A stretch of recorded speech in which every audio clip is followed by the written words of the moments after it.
Break के बाद आप सभी का स्वागत है। चलिए अब रुक कर लेते हैं छत्तीसगढ़ की खबरों। इधर छत्तीसगढ़ में पहले चरण के लिए 20 सीटों के मतदान हुए हैं और नक्सल प्रभावित 10 सीटों पर मतदान दोपहर 3 बजे खत्म हुआ। वहीं बाकी 10 सीटों पर मतदान शाम को 5 बजे खत्म हुआ। इन 20 सीटों पर 70.87% मतदान हुआ है। भानुप्रतापपुर में सबसे ज्यादा 79.1% मतदान हुआ है। वहीं बीजापुर में सबसे कम यानी कि 40.98% वोटिंग हुई है। नक्सल प्रभावित क्षेत्र मोहला मानपुर, अंतागढ़, भानुप्रतापपुर, कांकेर, केशकाल, कोंडागांव, नारायणपुर, दंतेवाड़ा, बीजापुर और कोटा में दोपहर 3 बजे तक मतदान का समय निर्धारित किया गया था।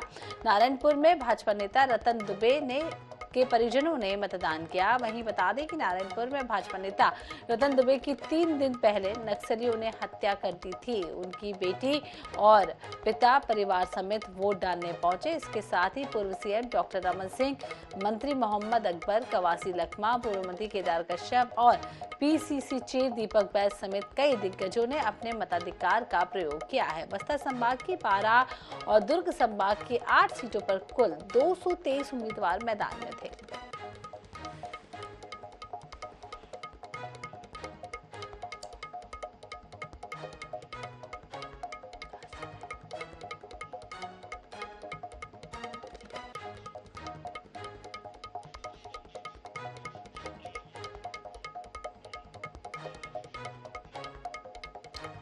तो आपको बता दें कि कल मतदान अलग अलग क्षेत्रों में हुआ है। ये तस्वीर भी सामने आई जहां शादी के तुरंत बाद एक व्यक्ति अपने मत का प्रयोग करने पहुंचा और उसने वोट डाला है। तो आपको बता दें चित्रकूट में 70.3, बीजापुर में 40.98% वोटिंग हुई है। तो तस्वीरें आप देखिए, मत का प्रयोग करना जरूरी है। RS 24/7 भी आपसे यही अपील करता है कि अब आने वाले चुनाव 17 नवंबर को होने हैं।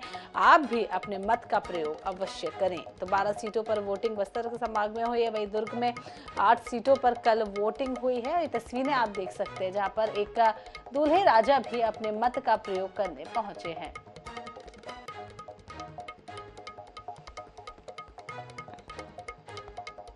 तो लंबी लंबी कतारें देखने को मिली। कल आपको बता दें 3 बजे तक और 5 बजे तक अलग अलग क्षेत्रों में 10-10 क्षेत्रों में वोटिंग के समय तय किया गया था और कई पिछले बार की तुलना में यहाँ पर वोटिंग प्रतिशत भी अच्छा रहा है और कई लोग अपने मतदान का प्रयोग करते हुए नजर आए।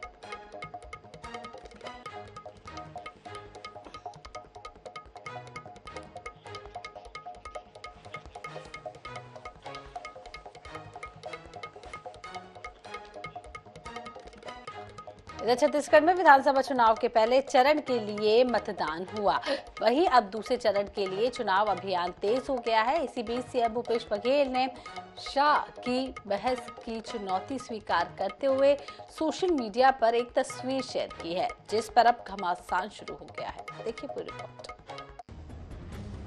बीते दिनों पंडरिया में केंद्रीय गृह मंत्री अमित शाह ने सीएम भूपेश बघेल को पीएम मोदी के काम और भूपेश के काम को लेकर बहस की चुनौती दी थी। शाह द्वारा दी गई चुनौती के बाद सीएम भूपेश बघेल ने अपने सोशल मीडिया हैंडल एक्स पर एक काले रंग के सोफे की तस्वीर शेयर की है जिसके एक तरफ उनका नाम तो दूसरी तरफ अमित शाह का नाम लिखा है। सीएम ने इस फोटो के कैप्शन में लिखा है, गृह मंत्री, जिस पंडरिया विधानसभा में आप मुझे काम पर बहस करने की चुनौती देकर गए थे, उसी पंडरिया विधानसभा में जाकर मैंने आपकी चुनौती को स्वीकार किया है। आपने तो अभी तक मंच, तारीख, समय नहीं बताया, लेकिन जनता ने मंच तैयार कर लिया है। आप तारीख और समय बता दीजिए। एक्स पर बहस की चुनौती पर छिड़ी जंग। सीएम ने काले रंग के सोफे की तस्वीर की जारी, कैप्शन में लिखा, चुनौती स्वीकार। आपने तो अभी तक मंच, तारीख, समय नहीं बताया है। बीजेपी ने कहा, शाह सीएम हाउस आकर बहस नहीं करेंगे, जो सवाल शाह ने उठाए उसका जवाब दे सीएम। ये दूसरी बार है जब सीएम भूपेश बघेल ने केंद्रीय मंत्री अमित शाह की चुनौती को लेकर शाह को निशाने पर लिया है।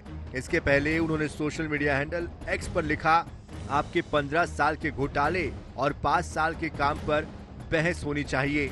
छत्तीसगढ़िया डरने वाले नहीं हैं, आपके जवाब का इंतजार करेंगे। इधर सीएम के ट्वीट पर भाजपा ने पलटवार किया है। बीजेपी ने कहा है कि शाह जी ने जो सवाल उठाए हैं उसका जवाब पहले सीएम दे। शाह सीएम हाउस आकर बहस नहीं करने वाले।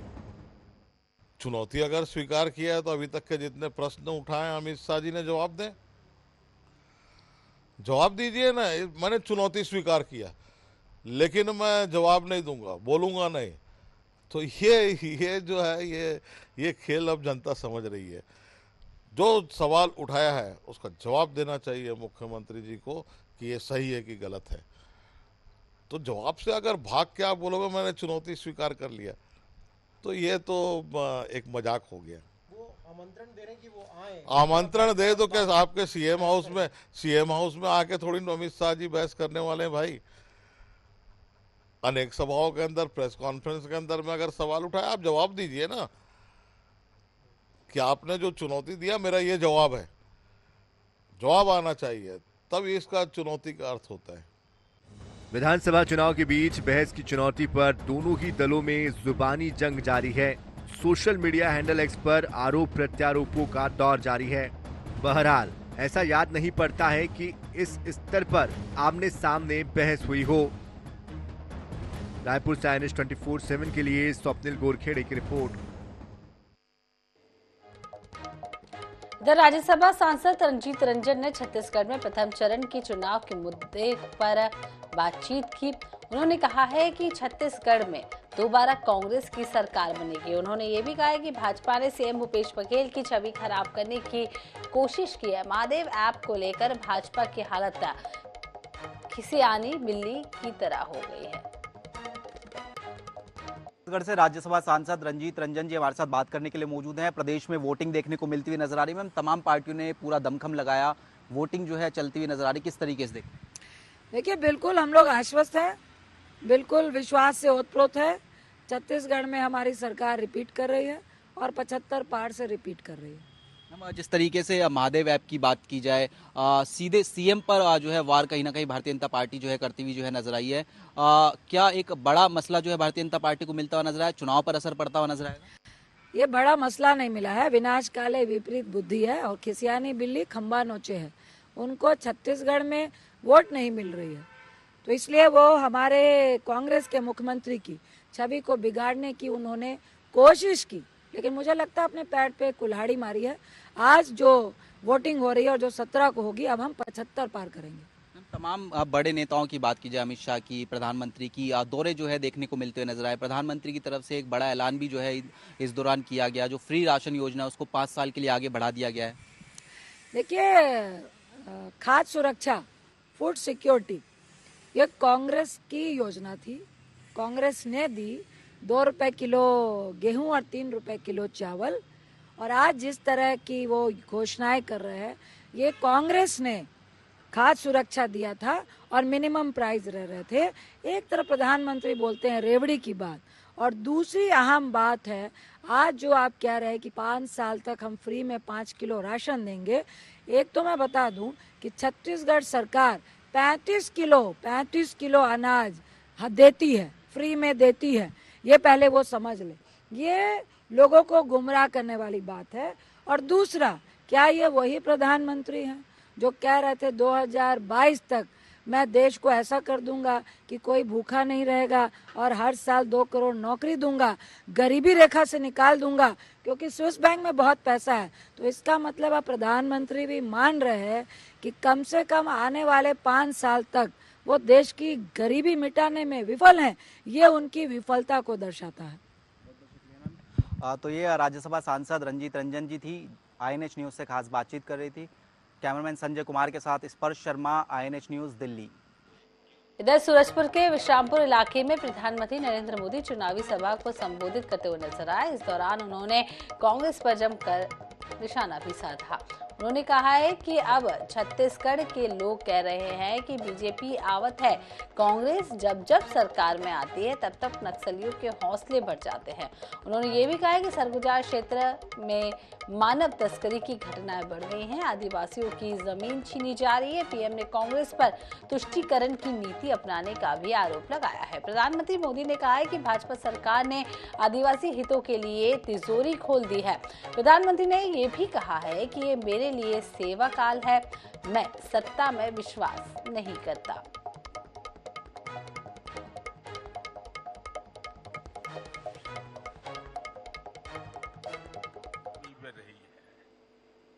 जब जब कांग्रेस सरकार में आती है तब तब देश में आतंकवादियों और नक्सलियों के हौसले बढ़ जाते हैं।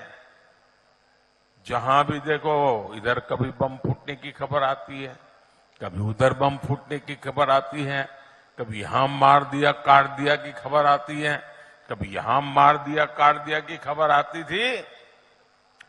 जिस जिस राज्य में कांग्रेस सत्ता में होती है वहां अपराध का, लूटपाट का राज ही चलता है।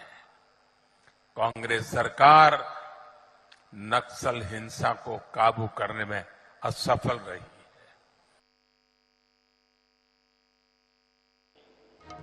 इधर मुख्यमंत्री भूपेश बघेल ने मीडिया से बातचीत के दौरान बड़ा दावा किया है। उन्होंने कहा है कि पहले चरण में 18 में से 19 सीटें कांग्रेस जीत रही है। इस बार रमन सिंह अपनी सीट भी नहीं बचा पाएंगे। सीएम ने यह भी कहा है कि भाजपा धोखे से भरी सरकार नहीं बना पाएगी।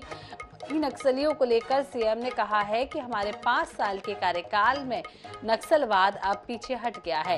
केंद्र सरकार पर तंज कसते उन्होंने कहा है कि सीएम ने दावा किया है कि बीजेपी की मोदी वॉशिंग मशीन दागियों को धुलकर साफ कर देगी। 5 साल के हमारे कार्यकाल में आदिवासी निश्चिंत होके अपने जो जिस प्रकार से पहले स्वच्छंद विचरण करते थे, आजादी पूर्वक वो रहते थे, आज उसी प्रकार के महसूस लोग कर रहे हैं और नक्सली सिमट गए हैं। इनके राज्य में तो नक्सलियों का ही राज था। बस्तर में या रमन सिंह की जो गृह जिला है जहाँ से निर्वाचन हो पाते हैं वो सारे वो कवर हो गया था नक्सलियों से। आज सब लोग बस्तर भी शांति को ओर लौट रहा है। तो ये जो दावा कर रहे हैं प्रधानमंत्री जी वो गलत दावा। अजीत पवार जैसे भाजपा में गए, ईडी से उसका नाम हट गया। हेमंता बिस्वा शर्मा छत्तीसगढ़ में घूम रहे हैं, शारदा चिट फंड घोटाला में उसका नाम था, वो मुख्यमंत्री बने बैठे हैं। नारायण राणे, बहुत सारे नाम हैं जो भारतीय मतलब मोदी वॉशिंग पाउडर से धुलने के बाद सब दाग साफ हो जाते। परसों तक के कोई नहीं जानता था, क्या नाम है उसका, शुभम, वो अचानक पूरे महादेव का मालिक बन गया। उसके पहले ईडी खुद उसको अधिकारी बता रहे थे 1 दिन पहले, अब वो मालिक बन गया। और ऐसा मालिक गजब का है भाई, जो अपने नौकर की शादी में 250 करोड़ रुपए खर्चा करता है। मैं तो दुनिया में ये पहली उदाहरण होगा। तो ये एक्चुअल में है क्या कि ये रमन सिंह के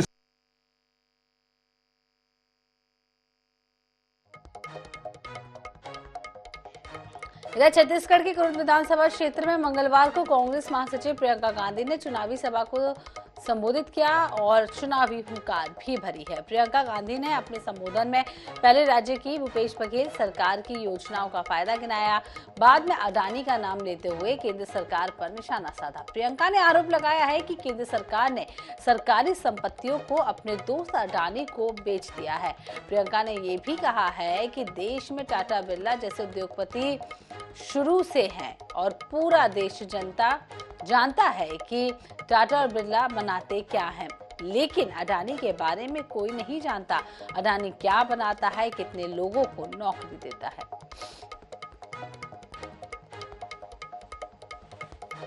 मायने पे धरातल पे गहराई से काम करना पड़ेगा। इस देश की संपत्ति ये लोग अपने बड़े बड़े उद्योगपति दोस्तों को दे रहे हैं। ये इनकी संपत्ति नहीं है जो इनको जो जिस तरह से ये बेच रहे हैं इसे कौड़ियों के दाम पे। आप जितनी बड़ी बड़ी सरकारी कंपनियां लें, सारों को देखिए, रेलवेज, BHEL, HAL, सबको देखिए, आज किसके हाथों में है? कल तक आपके हाथों में थी। कल तक आप कहते थे हमें इन कंपनियों में नौकरी दिलवाइए क्योंकि हमें सुरक्षा चाहिए, सरकारी जॉब चाहिए। नमस्कार जी। अजय चंद्राकर जी जो कह रहे हैं उनको आज आना था यहाँ, प्रियंका जी का जो बात है उनको सुनने के लिए, क्योंकि आज जो कुरुद विधानसभा, तीनों विधानसभा की जो जनता आई है वो प्रियंका जी को देखने नहीं, उनकी बातों को सुनने आई है। और कितने शांति से, कितने अच्छे से उनको सुन रही थी और कितने अच्छे समझदारी से उनके बातों का अमल की है। पूरी जनता बहुत खुश है प्रियंका दीदी के यहाँ आने से। उनको एक बार आना था और उनको यहाँ उनकी बातों को सुनना था ताकि उनको भी कुछ समझ में आता। इधर लोरमी के गोड़खामही में सीएम भूपेश बघेल ने चुनावी सभा को संबोधित किया। उन्होंने कांग्रेस को समर्थन देने की भी अपील की है। इस दौरान जेसीसीजे के बाकी नेता मनीष त्रिपाठी सैकड़ों समर्थकों के साथ कांग्रेस में शामिल हुए हैं। सीएम भूपेश बघेल ने भाजपा पर जमकर निशाना साधा। उन्होंने जनता को वोट काटने वाले नेताओं से सावधान रहने की अपील की है। किसान वर्ग है, मजदूर है, आदिवासी वर्ग है, इसमें जबरदस्त उत्साह है और मुझे पूरा विश्वास है कि हमारे अनुसूचित जाति के भाई भी हमको खूब आशीर्वाद देंगे।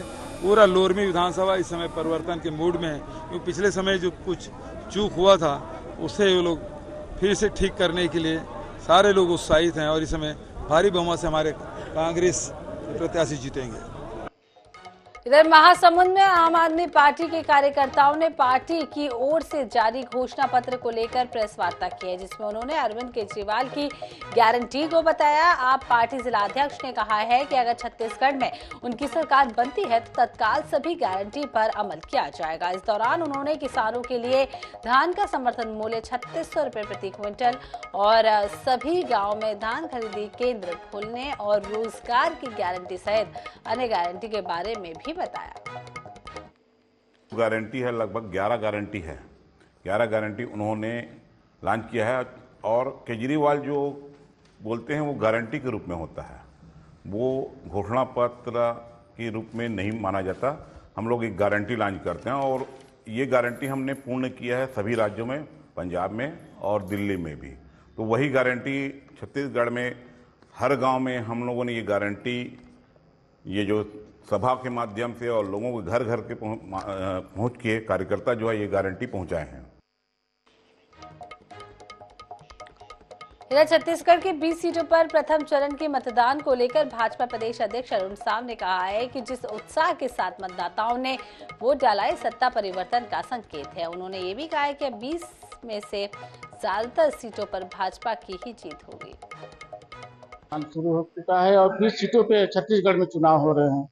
इसी को लेकर हम आज बात करेंगे छत्तीसगढ़ के भाजपा के प्रदेश अरुण साव जी से कि कितना उत्साह वहाँ पे देखने पड़े और क्या जानकारी पे मिल पा रही है और कितना सीटों पर 20 में कितना सीटों पर भाजपा इस बार वहाँ से चुनाव जीत पाएगी। हम उनसे ही डायरेक्ट बात करते हैं। जिस तरह से वही पहले चरण में चुनाव चल रहा है मैदान में, क्या लगता है कितना सीटों पर? पहले चरण की 20 सीटों पर आज मतदान हो रहा है। सवेरे से लोगों में मतदान को लेकर भारी उत्साह है और लोग अपने घरों से निकलकर स्वस्फूर्त मतदान केंद्र पहुंचकर मतदान कर रहे हैं। लोगों का उत्साह जो दिख रहा है वो स्पष्ट है कि वे सत्ता परिवर्तन के लिए वोट कर रहे हैं, भारतीय जनता पार्टी के पक्ष में वोट कर रहे हैं और निश्चित रूप से जिन 20 सीटों पर मतदान हो रहा है अधिकांश सीटों पर भारतीय जनता पार्टी जीतेगी।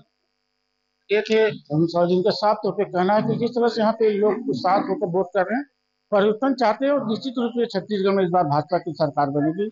Naushad Ahmad, INA news, Surajpur. इधर रायपुर के धरसीवा से भाजपा प्रत्याशी पद्मश्री अनुज शर्मा ने विधानसभा क्षेत्र में सघन जनसंपर्क शुरू कर दिया है। उन्होंने घर घर जाकर लोगों से मुलाकात की और बातचीत की। इस दौरान अनुज शर्मा का लोगों ने जगह जगह जोरदार स्वागत भी किया। उन्होंने फूलों और की माला के साथ उनका स्वागत किया और उत्साह भी बढ़ाया है। साथ ही शुभकामनाएं दी गई हैं। INA 24/7 से खास बातचीत के दौरान अनुज शर्मा ने कहा है कि बस्तर और दुर्ग संभाग में पहले चरण के मतदान में लोगों ने भाजपा को समर्थन दिया है। आमजन ने जता दिया है कि ये बदलाव का वक्त है।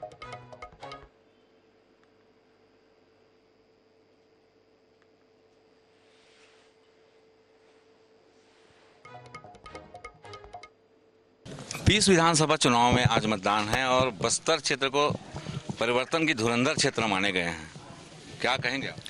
बस्तर में परिवर्तन की बयार बह रही है और आप देखिए कांग्रेसियों के चेहरे पे जो मायूसी, जो निराशा है वो आपको देखने को मिलेगा। और वहाँ से यह संदेश बिल्कुल आ रहा है कि भारतीय जनता पार्टी के पक्ष में लोग मतदान कर रहे हैं और बड़ी संख्या में कर रहे हैं। मतदान का परसेंटेज ऊपर की ओर जा रहा है और ये मान के चलिए कि परिवर्तन की लहर शुरू हो चुकी है। अभी ये आंधी और बड़ा रूप लेने वाली है। आंधी का जो बड़ा रूप है उसको किस नजर से देखेंगे आप? भारतीय जनता पार्टी की प्रचंड बहुमत से सरकार बनेगी। मैं पहले से कहता आ रहा हूं, लोगों के अंदर ये भरोसा है, ये विश्वास है। हमारे घोषणा पत्र में लोगों को भरोसा है, विश्वास है। और उन लोगों को जो मोदी की गारंटी है कि मोदी जी ने इस बात की गारंटी ली है कि महिलाओं को 1000 रुपया हर महीना मिलेगा, धान की बहुत अच्छी कीमत मिलेगी, 21 क्विंटल धान खरीदा जाएगा। इन सारी योजनाओं से युवाओं को 1 लाख नौकरी 2 साल के अंदर दी जाएगी। ये सारी योजनाएं जो भारतीय जनता पार्टी लेकर आने वाली है, अपने घोषणा पत्र में जो लेकर आई है, उस पर लोगों का भरोसा दिख रहा है। और लोग त्रस्त हो गए थे इस सरकार से, घोटालेबाज सरकार से। जो देखिए महादेव सट्टा ऐप का घोटाला, शराब का घोटाला, कोयले का घोटाला, इनके बड़े बड़े अधिकारी जेल में हैं। जनता त्रस्त थी, वो तो ताक में बैठी थी हमको कब इनसे छुटकारा मिले और भारतीय जनता पार्टी की सरकार बने और सुशासन आए। बात जांजगीर चांपा की, जहां चांपा के अकरतला में छत्तीसगढ़ के उप मुख्यमंत्री टीएस सिंहदेव ने चुनावी सभा को संबोधित किया। उन्होंने कांग्रेस के घोषणा पत्र को जनहितकारी भी करार दिया। टीएस सिंहदेव ने भाजपा के घोषणा पत्र पर तंज कसा है। उन्होंने कहा है कि भाजपा ने कांग्रेस के घोषणा पत्र की कॉपी की है। सिंहदेव ने आमजन से कांग्रेस प्रत्याशी राघवेंद्र सिंह का समर्थन करने की अपील की। सरकार को 5 साल के अंदर इतने लक्ष्यों को पाते हुए मैंने आज तक नहीं देखा। और ये कारण है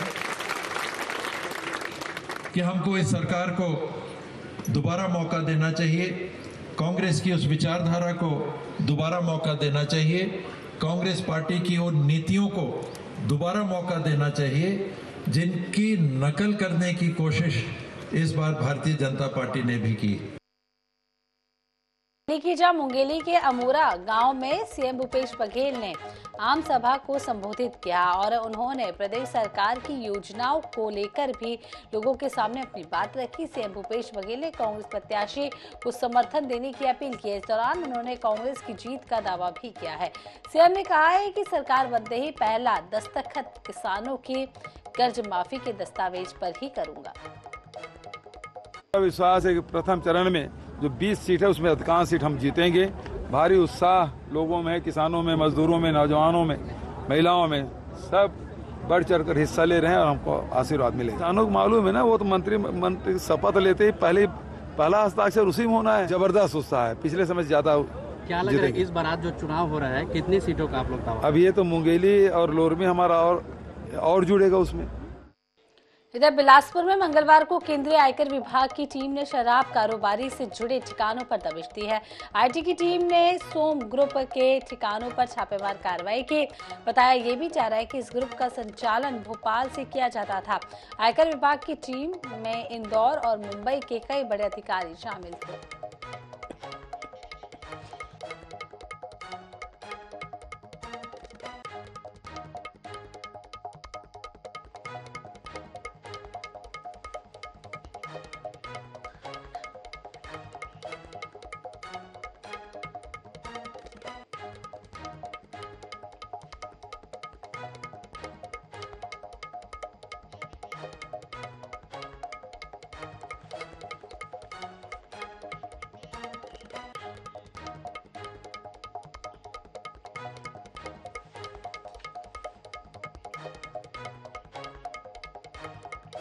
और इसी के साथ इस बुलेटिन में फिलहाल इतना ही। देखते रहे आर24/7।